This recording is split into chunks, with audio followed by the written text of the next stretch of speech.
Bienvenidos, amigos y amigas, a Historia de España para Selectividad. Mi nombre es Juan Jesús Pleguezolo, soy profesor de Historia de Instituto y espero de corazón lo espero, estar ayudando a esos estudiantes de segundo de bachillerato que tan mal lo pasan. Además, si estás escuchando este audio significa que estás a final de curso o que estás momentos antes del examen. Seguro que estás en ese momento, así que muchísimo ánimo, querido estudiante, seguro que todo va a salir bien si has estudiado. Antes de empezar con el programa, recordarte que este episodio lo puedes escuchar desde la aplicación de Podium Podcast, donde tendrás acceso a un montón de podcasts de muchísima calidad. También decirte que si quieres sacar la mejor de las notas, puedes adquirir mi libro Los 10 hábitos del estudiante exitoso en mi blog www.elprofesorinquieto.com. Bueno, empecemos con el programa. Vamos a hablar del gran protagonista de la transición española. Vamos a hablar de Adolfo Suárez. Sin duda alguna, en la transición hay dos personajes clave.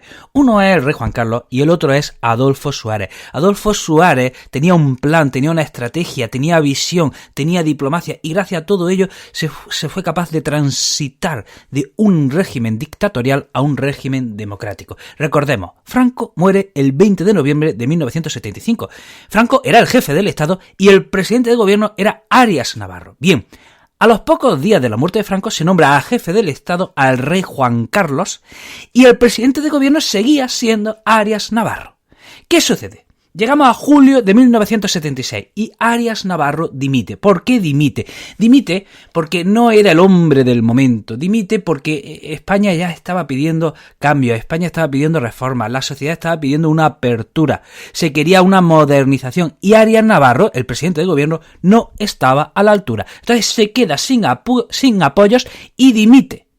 Bueno, a lo mejor dimite o lo dimite, ¿no? Pero bueno, el caso es que él presentó su dimisión y entonces el rey Juan Carlos nombra como presidente de gobierno a Adolfo Suárez. Ojo, Adolfo Suárez había ocupado cargos muy importantes en el régimen franquista. Por ejemplo, había sido director general de Radiotelevisión Española.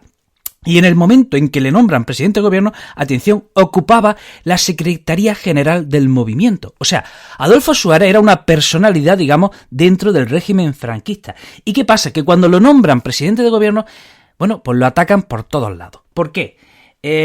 Los que querían una democracia decían, ¿cómo nos va a traer una democracia? Como un hombre del régimen, como un hombre franquista, que ha ocupado la Secretaría General del Movimiento, que ha ocupado cargos importantes en el régimen franquista, ¿nos va a traer la democracia? Eso es imposible. Pero por otro lado, aquellos conservadores cerrados, aquellos franquistas ultraconservadores decían, este joven nos trae aperturas peligrosas, este joven trae políticas peligrosas, este joven es demasiado reformista. O sea, desde los dos extremos critican el nombramiento de Adolfo Suárez. Hay que decir que Adolfo Suárez fue guiado en todo momento por Torcuato Fernández Miranda, que era el presidente del Consejo del Reino y de las Cortes.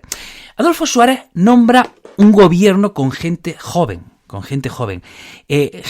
que había ocupado cargos secundarios en los cuadros del régimen. O sea, eran gente joven que no estaba en la primera línea, pero sí estaba en la segunda línea. Y coge gente de los sectores democristianos, que eran reformistas y formaban parte de un grupo que se llamaba el Grupo Tácito. Y también coge a gente de la Asociación Católica Nacional de Propagandistas. En su gobierno destaca una figura, el general Manuel Gutiérrez Mellado. Vamos a hablar de alguna reforma inmediata. Adolfo Suárez, por ejemplo, legaliza el derecho de reunión, legaliza el derecho de manifestación, legaliza el derecho de asociación. Atención, en julio, o sea, nada más ser nombrado presidente de gobierno, aprueba una amnistía por delitos políticos. ¿Qué pasó? Que aquella amnistía, digamos, no fue suficiente, así que al año siguiente, en octubre del 77, tiene que aprobar una segunda amnistía. Adolfo Suárez abre contactos con la oposición y, por ejemplo, tolera un congreso del PSOE.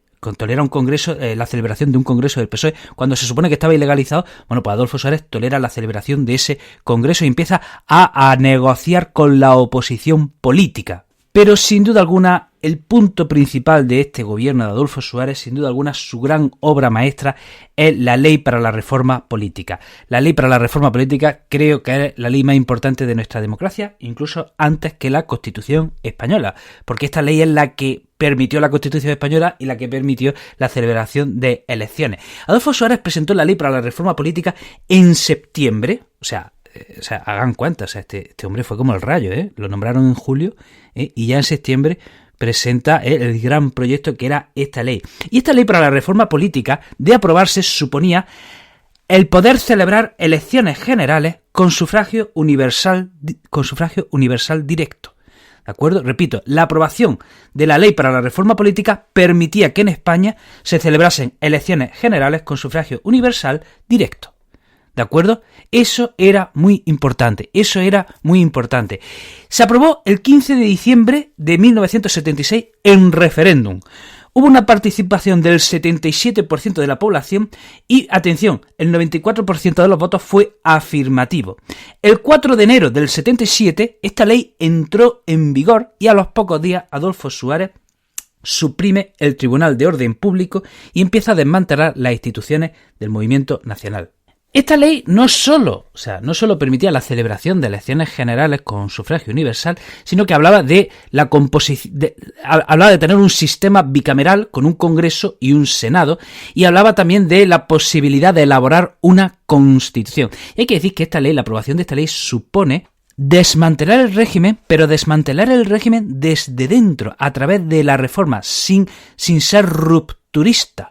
Esta ley, hemos dicho, se aprobó primero en referéndum, pero luego se aprobó en las Cortes franquistas, ¿no? Y son las mismas Cortes franquistas las que, digamos, aprobando esa ley, firman casi su propia disolución.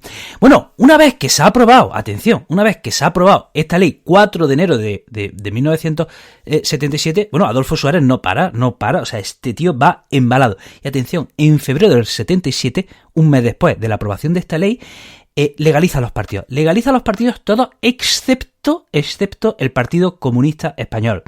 En marzo aprueba el método d'Hondt por el cual se van a celebrar las elecciones, y en abril, el 9 de abril del 77, ahora sí, en un sábado santo, en Semana Santa, aprueba la legalización del Partido Comunista. Hay que decir que en todo este proceso de transición, pues hubo quien no lo puso fácil, y estoy hablando del terrorismo. En todo momento hubo grupos terroristas por todos los extremos que estuvieron torpedeando este proceso.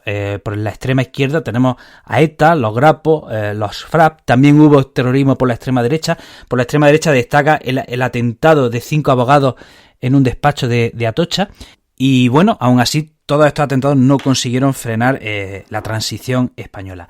Bueno, hasta aquí el programa de hoy. Espero que te haya resultado útil, espero que te haya resultado interesante. Te recuerdo que este podcast lo puedes escuchar desde la aplicación de Podium Podcast. También decirte que estoy hiperactivo en redes sociales, que no entiendo que no me estás siguiendo en todas ellas.